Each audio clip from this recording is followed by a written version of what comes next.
నిజామాబాద్ జిల్లా ఆర్మూర్ మండలం పెర్కిట్లో రైతులు ఆందోళనకు దిగారు. ధాన్యం కొనుగోలులో సర్కారు జాప్యాన్ని నిరసిస్తూ ధర్నా చేపట్టారు. ప్రభుత్వం ధాన్యాన్ని వెంటనే కొనుగోలు చేయాలంటూ నినాదాలు చేశారు. హమాలీల కొరత లేకుండా చూడాలని కోరారు. అధికారులు వెంటనే స్పందించి దొడ్డు సన్నవడ్లను తరుగు లేకుండా కొనాలని విజ్ఞప్తి చేశారు.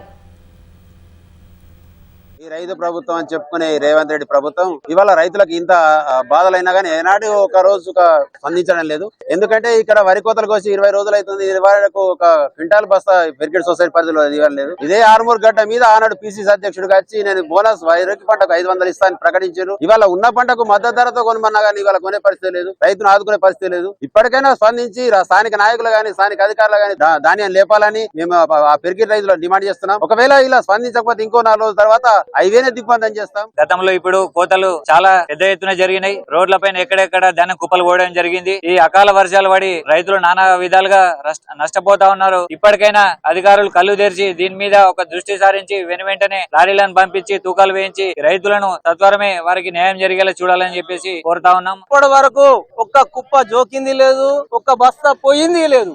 నిన్న ఈ రస్తా వరకు చేస్తామని చెప్పి పిలుపునిస్తే రాత్రి దించిర్రు.